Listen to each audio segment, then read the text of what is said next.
Hello everyone. As you guys can tell from the title of the video, we're going to be doing an oil pump change on a 4G94 2003 Mitsubishi Lancer Oz Rally Edition. If your car uses the same one, I'm pretty sure the 4G93s and other variants do too, so you can follow along. I'll make sure to make this as in-depth detail as possible. This is a Melling oil pump I got from partgeeks.com or Rock Auto, either or. I got this specific one from Rock Auto specifically, so thank you Rock Auto for sending this out. Either or though, depending on who has it in stock, Rock Auto is the one that had it in stock, so we'll be putting this on the car and I'll be showing you guys what kind of entails with that.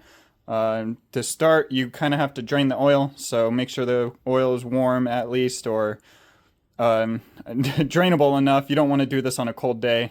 It'll take a little longer. So warm up the car's oil, not to full operating temp, just warm enough, and then drain the oil so we can actually start working on the oil system. And then I'll show you guys under the car here in a second. Alrighty, so we're outside right now, as you guys can kind of tell. Got the car up on jack stands already. I got the passenger wheel off, as we will be over here in the timing belt area. That's where it's at. Make sure you drain the oil, which I've already done. So down here, whoa, I've already got the oil drained and the oil filter off. So what we'll be doing is you got to take both your serpentine belt and alternator belt off, and then you got to take your harmonic balancer off, and the timing belt cover can actually come off from that point. So I will show you guys every step of that way. What I like to do first is I like to actually put an engine support bar across and support the engine. Since we do have to actually take this engine mount off, you actually have to take this engine mount off, and then the bracket that these three bolts are in actually comes off with timing belt. So I'll show you guys that when we actually tear it down, and when we get to that, I'll make sure to include all of those parts in here. But first off, gotta take off the belt and then put the engine support bar, and I'll be right back when I got that on there. From this point, we got the engine support bar on there. You only just need one side. You can put both of them on there. The other support bracket for the engine's right here. It's at an angle, so you kind of have to like angle the support bar, but we're only working on this side for the oil pump. So just make sure that you got this side supported so the engine doesn't drop down. And then if you don't have one of these, a jack works just fine. The service manual says if you don't have a support bar, you can jack it up underneath the car at several points. It actually has a point down here, so you'll have to take the cross member off and then jack it up if you need to lift it up on that side. And then on this side, I'm not too sure. If I find it in the service manual, I'll put a little picture of it right here where it tells you to jack it up, but I just like to use the support bar. It's a little safer, little peace of mind to know that you're not gonna drop it on you while you work on it. So next step is we're going to take off all the little stuff all over here and then slowly just work our way down, and I'll show you guys that when I take this off and everything else, and I'll explain it as I go so then you guys aren't too confused.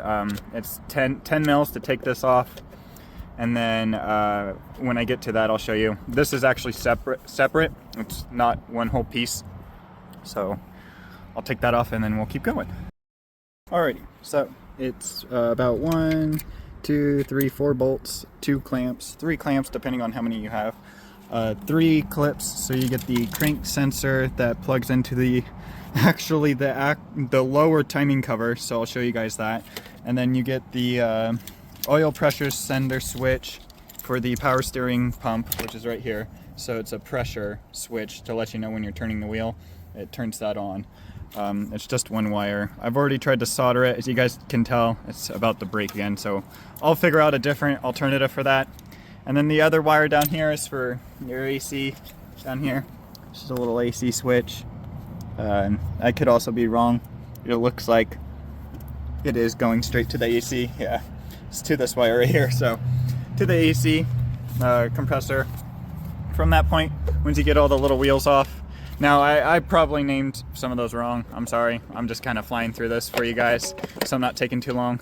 Once you get those bolts off, you can take the top cover of the timing belt off, and then you can set this aside. What I like to do is I just take the bolts, put it in here, so I'm not mixing anything up, because a lot of the bolts that we actually are going to start removing are identical, and then some of them are a little longer than the others. So just make sure you don't mix them up.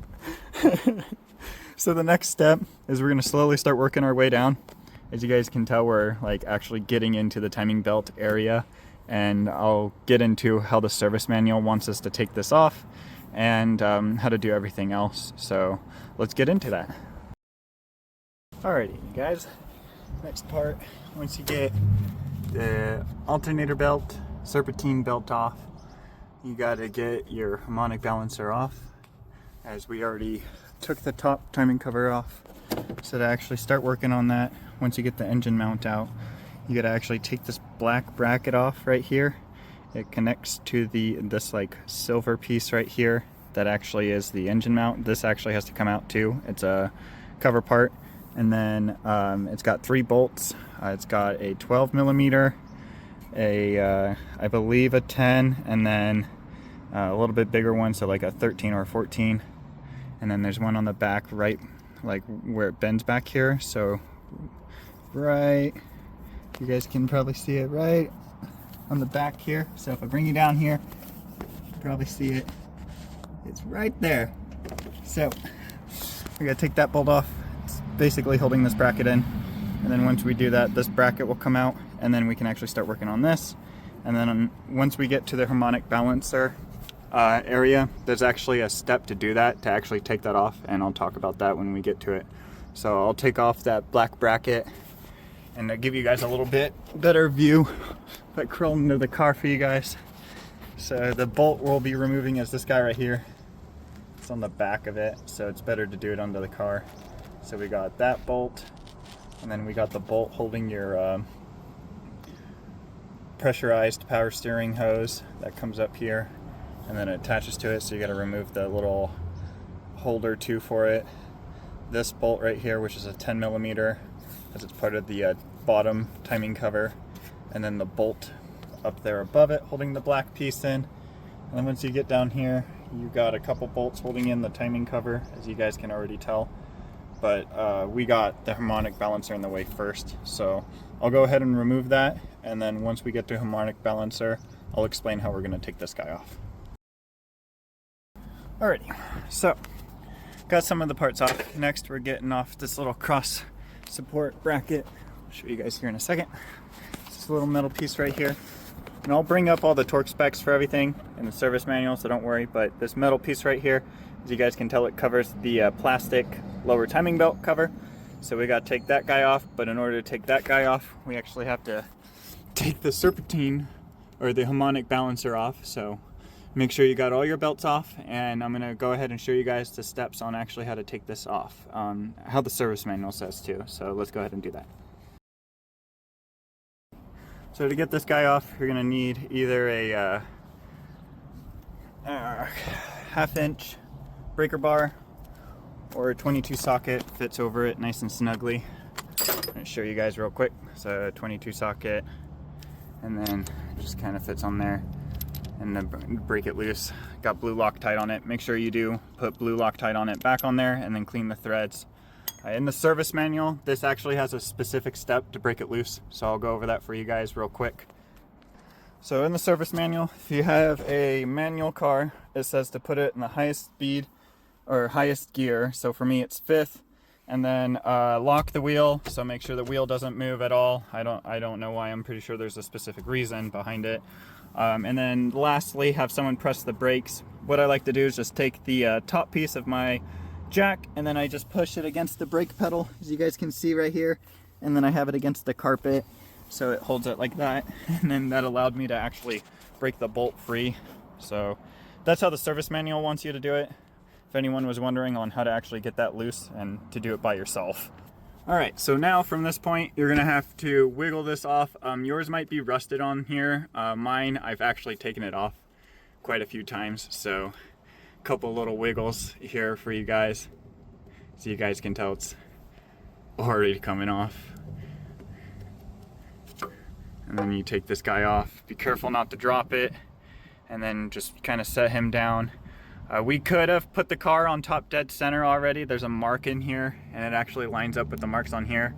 But the actual crankshaft gear has a timing mark in here, and we'll actually get to that before we take any of the timing belt off. So we're just getting down to the nitty-gritty.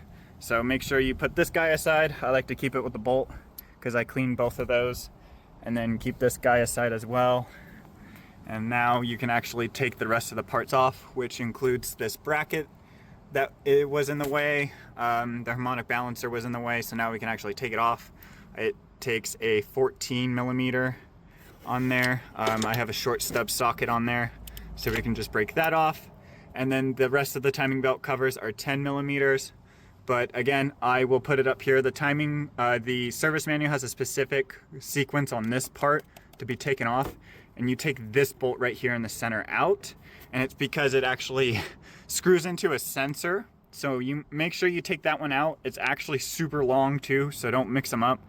So when you take this cover off, make sure you put all the bolts back in their specific spot, because they are like length oriented. But I will show you guys that when I actually take it off. So again, 14 mil, take this bracket off that kind of just goes over the timing belt cover. As you can tell, it kind of like, it's like a support bracket and just a bracket. And then the rest of the timing belt bolts will come out, and then we're actually getting down to the this little metal dude right here. I'll talk more about that here in a second. Alright, so once you get the timing belt cover lower piece off, you have to do this first before you can actually get that silver piece off, and I'll explain that.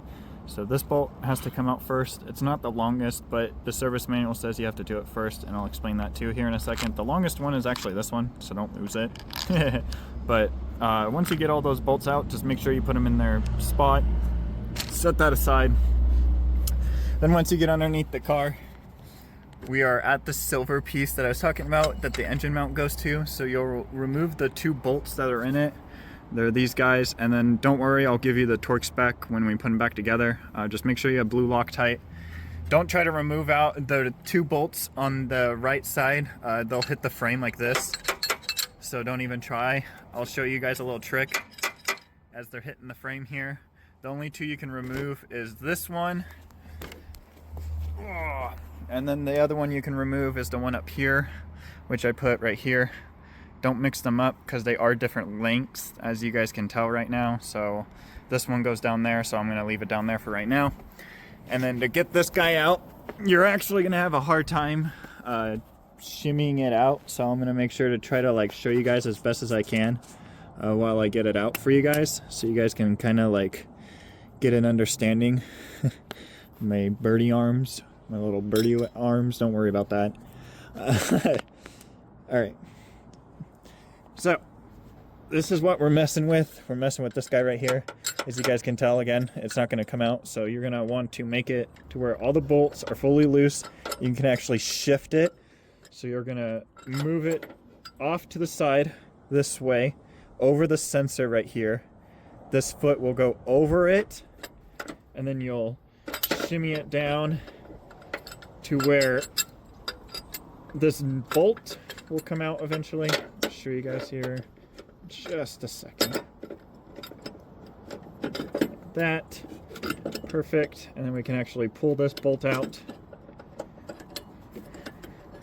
like so.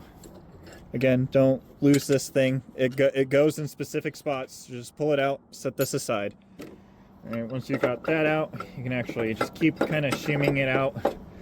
I know it kind of seems weird, but that's kind of how the service manual wants you to get this piece out. So just kind of deal with it, I guess, is the type of situation. So make sure you, again, put the bolts back on where they need to go. So that's how they go so far. And then the one I have up on the strut mount is the one up here in the top. So that's how you get this guy out. This is the engine mount, like, support bracket that also goes over the timing belt area.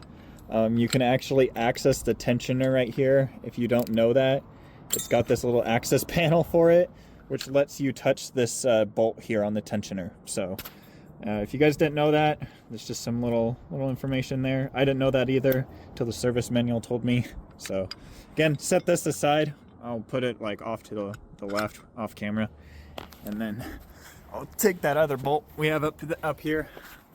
this guy, boom, and we'll put him in here because that's his hole. And then if you guys want more of an explanation on how this works, so your alternator actually sits on here like so. So this bolt screws into here like this. And then this bolt holds it in like so. So you can kind of see how all of this kind of plays together. So you got to make sure you kind of do it in parts. And don't worry, when we go to put this all back together, I'll give you guys every torque spec for every little bolt. So don't worry, I have that in the service manual. I'll even link it down below for you guys to download if you haven't. It is on an Evo form. There's a guy by the name of Senate. I forgot the numbers, but again, on the Evo form, he's very well known. He's the one that actually gave me the service manual for free. He has it on there published. So again, I'll post it down below for you guys. Just make sure, just take your time. You can get that off, as you guys can tell. The next step we're going to be doing, as you guys can already tell, is we're going to be putting it at the top dead center. So that little dot right there has to go all the way around and line up with this yellow dot that I made on the oil pump. And then on the camshaft up top, which is why you had to take off both, you get this top dead center mark.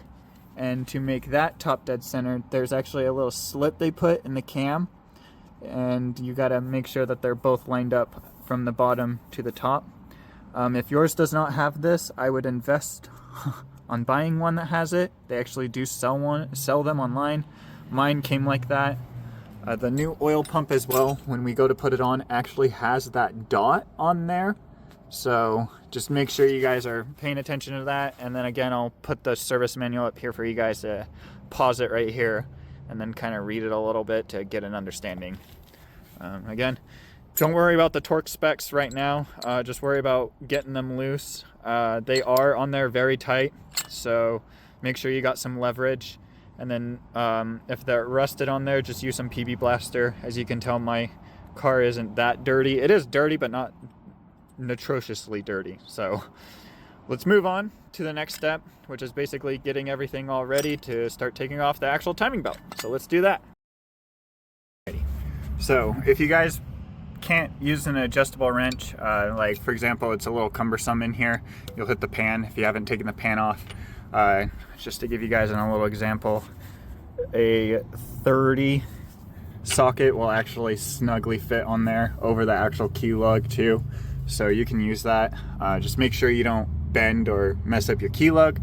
I've done it a couple times. It fits on there pretty snugly. If your car's seized up, I probably wouldn't recommend that, but just to get the car at top dead center, it's totally fine. I can actually show you guys. So I'm gonna put it on here and turn it the proper way. So you just turn it. You can see I can actually like turn it by hand on camera with you guys. So I'm gonna go ahead, get that at top dead center. I have both marks, and I'll show you guys what that looks like. Using the 30 socket, 30 mil socket, got it at the top dead, so you can tell it's nice and lined up here. And then we'll come up here, and this guy, if you guys can tell, is nice and lined up there. Nice and lined up. So we'll go ahead, loosen the tensioner, release some of the tension, tighten it, and then we'll be able to take the belt off, and I'll show you guys how that looks here in a second. Alrighty, so once you get the tensioner all tightened, so you just loosen it, make sure it's all the way to its loose point where it takes the tension off the belt will literally just plop right off. You might need to give it a little tug. You might need to replace it too if yours has been leaking oil. Mine has been a little bit. We'll be talking about that. That's why we're actually replacing the oil pump. I'll show you guys where it's leaking and how bad it kind of is. So we'll get to that. The next step from this is just kind of put this aside if you're going to reuse it. If you are reusing it, make sure you mark it with an arrow to let you know which way it was being used, because you don't want to reverse it and put reverse stress tension on it, as this belt runs in a specific way. So if you, for example, put it on there reverse, where the arrow is pointing that way and it runs this way, it actually can do damage to the belt in some circumstances. Super fresh belt, probably not. This one is really fresh. As you guys can tell, you can still read the numbers on here, and the arrow is still fine, but just make sure you mark it if you are using it, and then make sure you mark which way is which way it's going. Arrow's best way. So from that point, we're gonna go ahead, take the sensor off. We're gonna take the crank sprocket off. We're gonna be taking off all of these guys now. The only thing you don't really actually have to take off, luckily, and I hope we don't have to, is the water pump. It doesn't look like we have to. It looks like it's kind of sits on it, which is good. So I don't have to drain the radiator. So we're good on that. The only thing you will have to take off is the sensor right here, which is the oil pressure sender switch, and then your alternator, because it sits through it like that. And then from that point, the next thing we will be doing is removing the upper and lower pan. We'll be removing it together as one piece, so it's less work and I don't have to reseal this. But yeah, let's go ahead and get into that.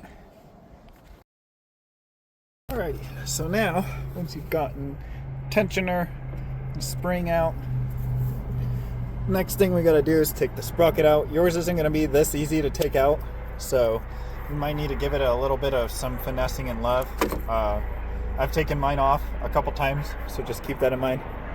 It will pull off as one whole piece, so just kind of take your time with it, and I'll show you guys that here in a second.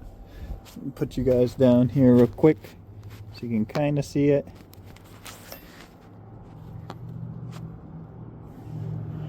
Kind of.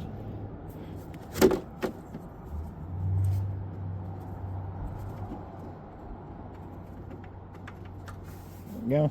Just one whole unit.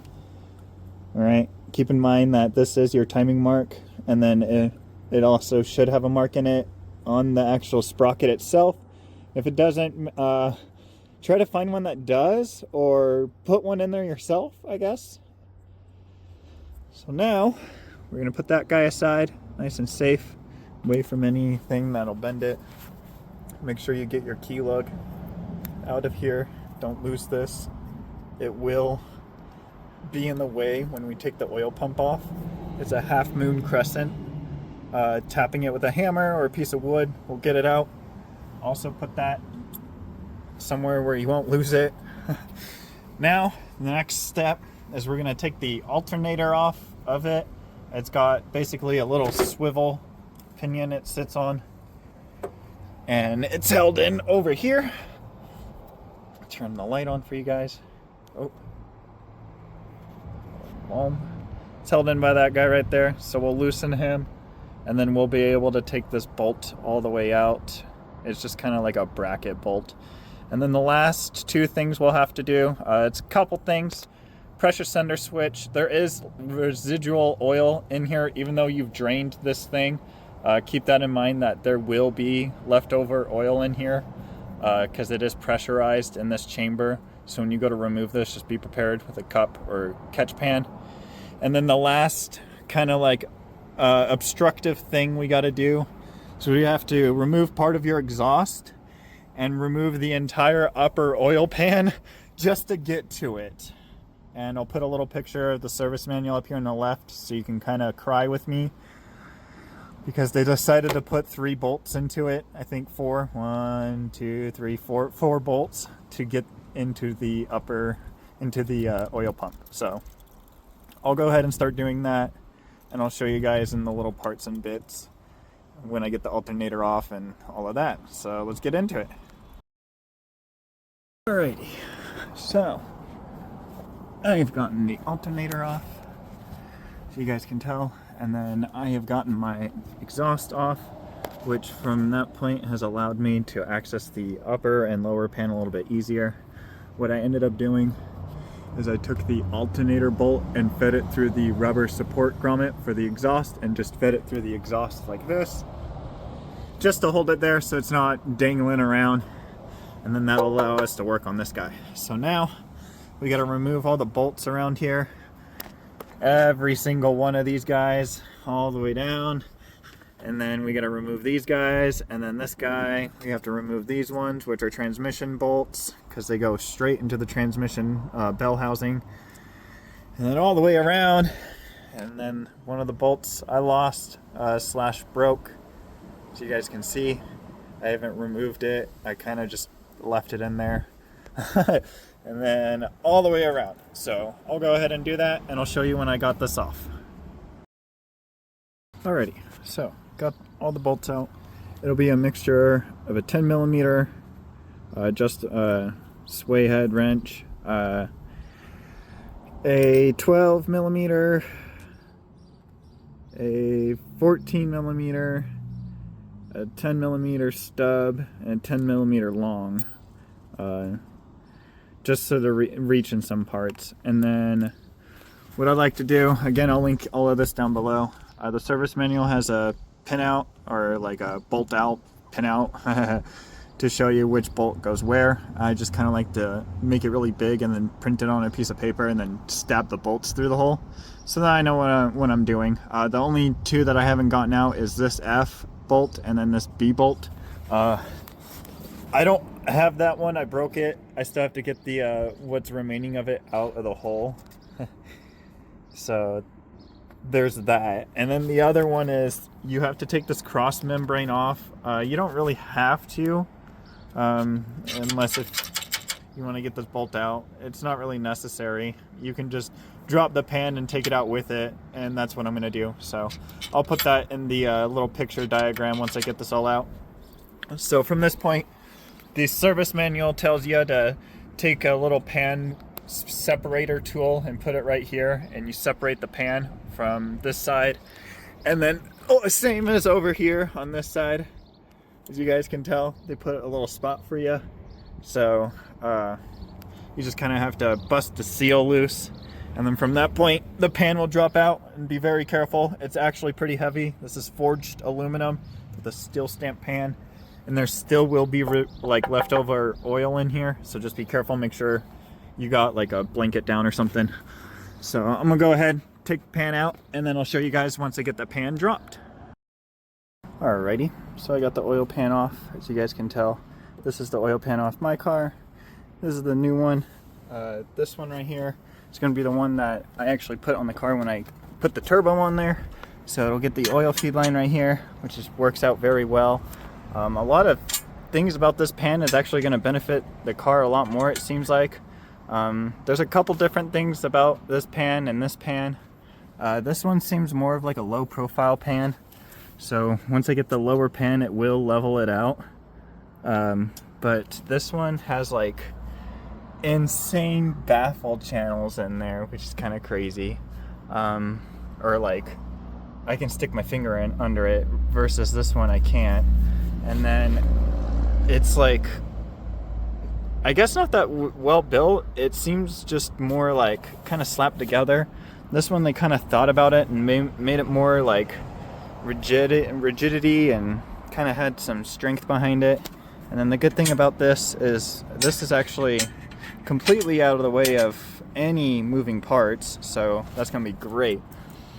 But what we'll end up doing is I'm gonna go ahead and clean this guy up real good. We'll take off all the gasket on here like this. We'll peel it off, make it all nice and shiny, and then we're still getting down to the oil pump. So I'll continue that and I'll show you guys that. As right now, the next step for that is we basically got to take it off now. So we got to take the pickup sump off because there's a gasket on there we need to replace. And then there's a bunch of bolts that are actually holding this guy in that we'll slowly take off. So there's one right here, one right here, one right there, one right there, and then one right there. There's quite a bit. So we're basically just removing all the bolts for it and then taking it off. There is gasket on here, so we'll also have to clean that surface too. So I'm gonna go ahead and do that, and I'll show you guys once I get that oil pump off. Alrighty, so I got all the bolts off. The pickup sump tubes off, and it's just kind of sitting on here right now. So now we gotta pry it off. Service manual doesn't really explain on how to, so I'm assuming I just gotta kind of pull it off. There might be a spot right here, it looks like, for a flathead or something like that. But other than that, it doesn't really talk about how to actually get this off. So you just kind of have to wiggle it off, and then just keep in mind, try not to move your crankshaft, because everything should be at top dead center and you don't want to mess anything up. So I'm gonna go ahead and pull this off, and I'll explain how I did it once I figure that out. Alrighty everyone, I got it off. A little bit of tapping on the back of it. On the back of the engine, you'll actually get this little like breakout point that they put for you. Just put a little piece of wood on there. It ended up breaking the wood, so I used a flathead, and then that actually broke the seal and got it right off. So as you can tell, this thing is darker than the unholy dark night. Unfortunately, the seal in the front cannot be reused. I mean, I might be able to tap it out easily, but it's all right. The new pump came with one, so that's all right. I'll clean this up and probably send it off to someone to see if it needs any refurbishment. But this looks nasty. And then to add, the washer that's supposed to be here was so caked and old that it's stuck on the engine block, and I'll show you guys that here in a second. Not only to add, but the gasket itself is just crumbling in my fingers, so that's not great at all. That probably explains why it was leaking. And then the gasket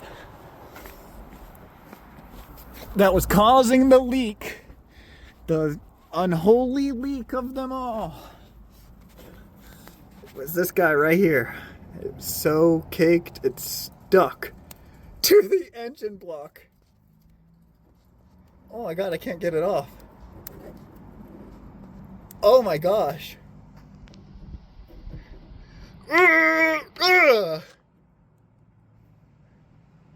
Wow, that thing is flat and crunchy feeling. Alright, so now we got it all off. Gasket's pretty easy to peel off of here, so we'll just clean this all up, slap the new pump on, and I'll slowly start showing you guys all the torque specs.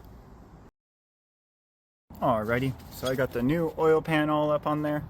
The bolts get torqued down to 124 inch-pounds, so you're going to need an inch-pound torque wrench.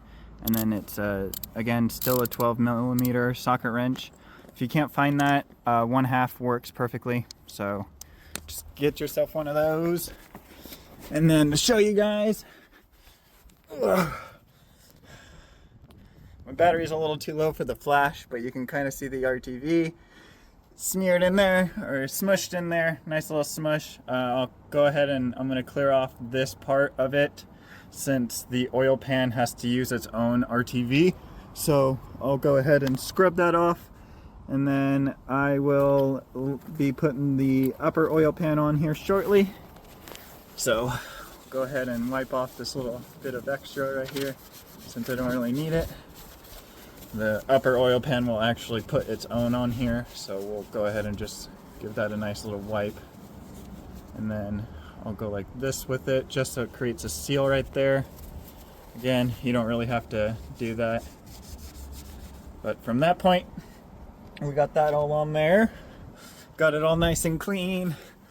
Everything's all torqued down. I'll make sure to go back and check all the bolts. All of these are torqued, again, 124 inch-pounds. So this guy, this guy, this guy, this guy, this guy up here, this guy right here, this guy, and this guy right here all get torqued down to 124 inch-pounds. And then on top of it, you just kind of have to make sure that your seal on here is nice and on there, and it's not like kinked or like folded or bulged out or anything like that. This looks all nice and good. You guys can't really see it that well, I'm sorry about my camera. But again, we got the pump on. That's basically it. Now it's the reverse installation. We're gonna go ahead, it came with a new pickup gasket for it, and then I'll tell you guys the torque for that too here in a second. Alrighty, I got the pickup sump on there. The torque spec for those two bolts is 14 foot-pounds plus or minus 4, so that's up to you. I did it at 15. I'll put the service manual here. It says 14 foot-pounds, so I just added 1 to it, 15. From that point, we're gonna go ahead, make sure everything's all nice and clean on the bottom. I'm gonna make sure that this is exactly how it's supposed to be installed on there. I don't want any leaks down the line. If it does leak, then that's very unfortunate for me. If that seal leaks, I can just get another one and I'll make a video about that and put it in there. But from that point, we're gonna go ahead, clean up this upper oil pan segment, make sure it's nice and clean. And then once it's all nice and clean, I'm gonna go ahead and install it back together. So I'll show you guys once I have that all nice and cleaned. And I'll explain the torque specs of all the bolts that we took out. Alrighty everyone, got the oil pan back up. I'll put the torque specs for you guys in the top left up here for you. It's a big old picture of it, like a graph. There's a bunch of different ones, so make sure you follow the pinout. For example, when I was telling you guys earlier, when we took it apart, we used this like little diagram. The diagram actually is labeled with letters, so the torque specs are for each letter. And again, I'll just put it for you guys in the top left right here. Just make sure you do it in like a crisscross pattern. And then after you get it all done in that crisscross pattern, you should be left with something like this, where it's seeping out of the edge, not too much, not too crazy in some spots. All the way around, if we go all the way around, looking nice and good. There's some spots that are a little thin, that's totally fine. And then on the other side, I haven't torched down these guys yet because it says to do these last. And then here's this spot on the hole, so that hole's nice and filled. All the way down on the side. Alright, so now we're gonna finish it off by torquing these guys down. And in the service manual, these are labeled. I'll show you guys right here on this like little diagram. They're labeled as E. So these are E. So in the little like chart, that's what you're gonna torque these guys down to. So I'm gonna go ahead and do that. And then basically we're almost done. We just gotta slowly put it back together. And then we're gonna let this cure overnight for the RTV. Once the RTV's like fully cured, I'll actually put oil in it, and then we'll turn it and like put the timing belt on and rotate it a couple times. And yeah, so from that point, we basically just did the oil pump on the car. We torqued down all the bolts. I'm gonna go ahead and go back and triple check myself, making sure I didn't miss anyone. As you guys can tell, I can't find my paint marker pen, so I used a Sharpie. Probably not the best if it's gonna be greased out here eventually like that. I probably could have cleaned that bolt, but it's totally okay. I'll just make sure these are all torqued down. I did put blue Loctite on all of them. It's not required in the service manual, but I did that anyways. So yeah, that's basically it. We have installed an oil pump. I hope this has been very helpful for you guys. As I noticed, there was no actual guide on that, so I hope this helped you guys out. Again, I am testing this. This might get removed if it leaks. If it doesn't leak, we're going to keep it on there. But yeah, hope you guys enjoyed. I will continue putting it back together and continuing to give you guys the torque specs. So let's go ahead and continue that on.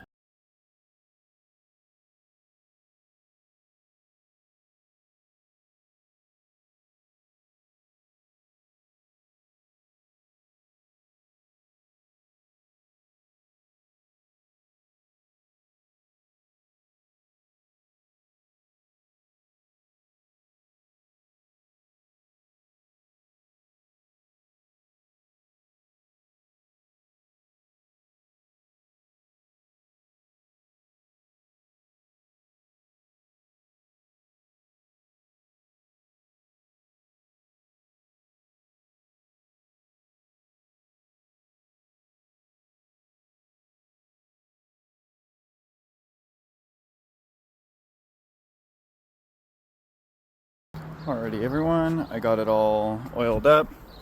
Car's turned on. I turned it off already, as I got it up to operating temps just to look for any leaks. We got no leaks around the timing belt area so far. Nothing underneath the harmonic balancer like before. Let me scoot back here, check underneath the whole area.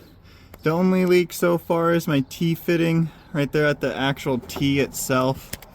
It looks like it's might be a little drip here and there, but not too serious. I can put some thread sealant on there All the threads look okay.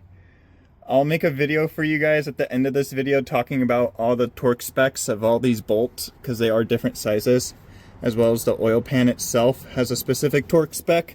So other than that though, if you guys followed along this video, you should have let your car sit for 24 hours to let the RTV sit, and then once it sat that 24 hours, we added the oil. We disconnected the crankshaft sensor, which will be this guy right here on this car. In the service manual it says you disconnect it and you crank it for a few times. It just prevents the ignition coils from firing, as well as the injectors. It just completely disables them. Crank it a few times. I did 6 times. You'll actually hear the car start to sound different each crank, and then once you plug the crank sensor in and start the car, it actually will fire up. You'll get a little bit of valve lift tick because they're hydraulic lifters. So it'll take a second for the oil to go in there, and then once it actually enters the system, the entire car will quiet down. So yeah, at the end of this segment, I'll show you guys how it sounds once I have it all fired up. And yeah, from that point, we just kind of monitor any leaks from under the car, make sure everything's okay, make sure you don't get any leaks on like your exhaust system, for example. But other than that, we've basically changed the oil pump on the car. Again, at the end of this video, I'll go into an in-depth torque spec and talking about that for you guys, so you guys aren't too confused. And hopefully you guys enjoyed this, and hopefully it helped you guys out. And if you guys like that content, I'll be posting more. I already did the control arms on the front of the car, just to show you guys real quick. Those are brand new. I have a video coming out for that, as well as the sway links. I'll be doing the rear here shortly.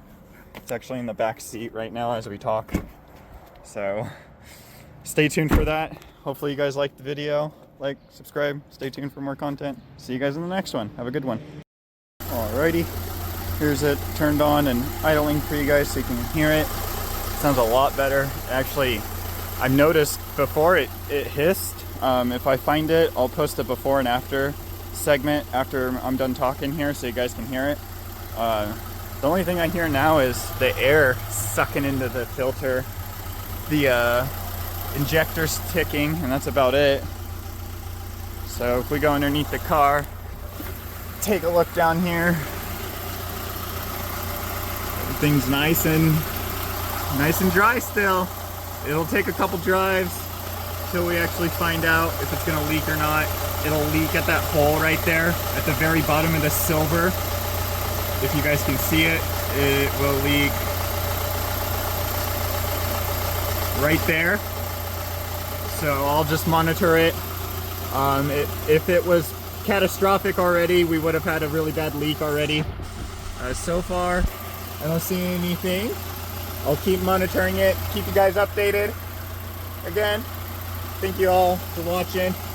Stay tuned for more content, as I definitely will be posting more. We're going to be talking about the control arms. I already did the front, so stay tuned for that content. And then we'll be doing the rear here very shortly, as the rear takes a greased fitting from Moog, and then a whole control arm change is what we're going to be doing. These are from an LS, which is actually kind of funny, but the Australian uses the same control arms. So lucky for me, I don't have to order anything from Japan or third-party source or anything like that. I can actually get OEM parts. So yeah, other than that, thank you guys for watching. Have a lovely day. I'll see you guys in the next one.